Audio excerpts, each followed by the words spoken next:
Iran उपरे प्रकृत में इज्राएल आक्रमण करिछि ना नाही ये जो प्रश्न भितर वर्तमान सूचना आसुची प्रकृत में इज्राएल आक्रमण करी नाही कि कारण ईरान पक्षरु आक्रमण खबर को स्वीकार करा जाई नाही इज्राएल उपरे प्रति आक्रमण करबा पई मध्य कोनोसी योजना नाही बोली सूचना मिलुछि। शुक्रवार ईरान रो इस्फहान सहर रे विस्फोरण शब्द शुणा जाइथिला और निकट में इज्राएल उपरे ईरान करिथिबा ड्रोन एवं क्षेपणास्त्र हमला पर युद्ध आशंका मध्य घनीभूत होइतिला। तेबे नियंत्रित आक्रमण सांगकू ईरान रो नीरवता युद्ध एड़ाइबारे कूटनीतिज्ञ मानक सफलता को दर्शाउछि। यह आक्रमण गुड़िक इज्राएल नुहे बरम अनुप्रवेशकारी करिथिबा ईरान गणमाध्यम रे प्रकाशित होछि। ता अर्थ ए प्रकार जो कूटनीतिज्ञ मानकर जो सफलता बोली जहां कहा जाउछि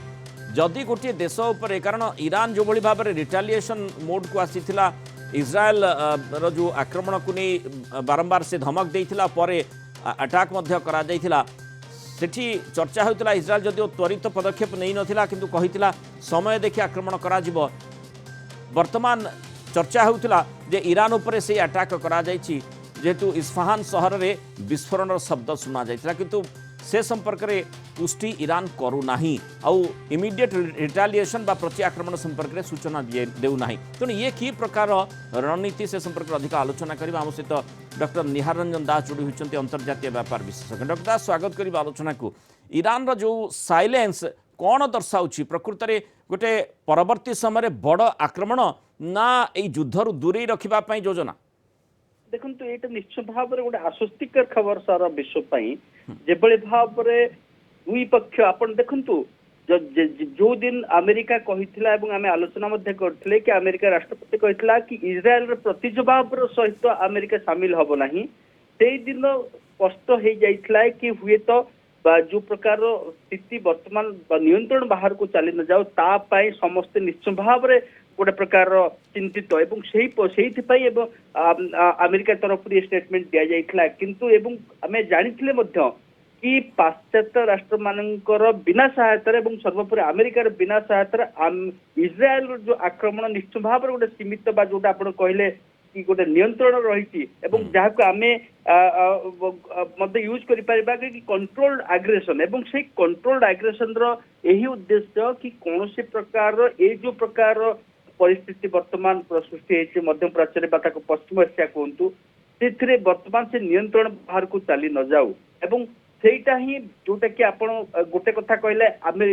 ईरान तरफ वर्तमान सुधा स्वीकार करा जाऊ नाही कि इज्राएल रु आक्रमण करा जाइथिला एवं इज्राएल तरफ मध्य एटा कहा जाऊ नाही कि आमे आक्रमण करिथिलु कथा होची जदियो किछि सूत्ररु अमेरिकार गणमाध्यम प्रकाश करिसंती कि अमेरिकार जो प्रशासन अछि सेमान कहउछंती कि एटा गोटे प्रकार इज्राएल तरफ आक्रमण हेइतला किंतु सबुठु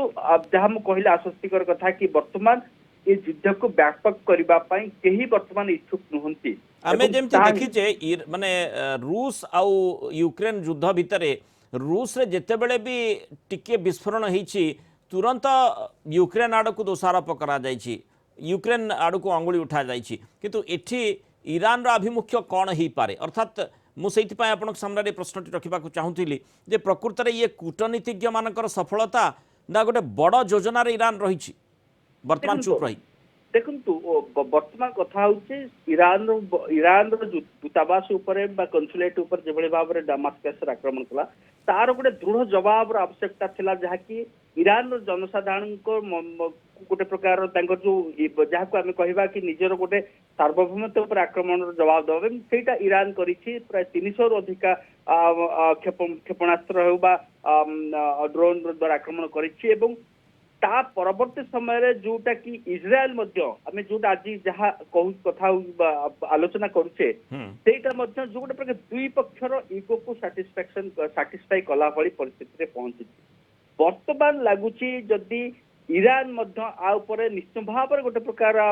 मापी चुपी पदक्षेप नब कहीं ईरान जदि युद्ध को व्यापक करा जाए तो ईरान କ୍ଷତି ହେବ ଏବଂ ତେଣୁ ଯୁଦ୍ଧ ହେଲେ କାହାର କିଛି ଲାଭ ହେବ ନାହିଁ, କେବଳ କ୍ଷତି ହିଁ କ୍ଷତି। ତାକୁ ଯଦି ଦେଶଗୁଡ଼ିକ ବୁଝିନେବେ ତାହେଲେ ତ ବିଲକୁଲ ଶାନ୍ତି ହିଁ ସବୁଠି ଆସିପାରିବ। ସେ କଥାଟି ସମସ୍ତେ ଚାହୁଁଛନ୍ତି, କିନ୍ତୁ ପ୍ରକୃତରେ ଦେଶଗୁଡ଼ିକ କେତେ ବୁଝୁଛନ୍ତି? ଯେଉଁ ଦେଶଗୁଡ଼ିକ ବାରମ୍ବାର ଆମେ ଦେଖୁଛେ ଯେ ଯୁଦ୍ଧରେ ନିଜକୁ ମାନେ ସେଠି ଯୁଦ୍ଧ ଭିତରକୁ ଯାଉଛନ୍ତି ଏବଂ ଯୁଦ୍ଧ କରୁଛନ୍ତି, ତେଣୁ ଅନ୍ତତଃ ଏ ପ୍ରକାର ମାନସିକତା ଯଦି ଦେଶଗୁଡ଼ିକର ଆସିବ, ମାନେ ପଛରେ କାରଣ ଆଉ କିଛି ଥାଉ ନା କାହିଁକି, କିନ୍ତୁ जदि ए प्रकार मानसिकता आसो ताले निश्चय पूरा विश्व लाभदायक है। बहुत धन्यवाद आम सहित आलोचना रही डॉक्टर निहान दास एवं निजर मतामत रखि।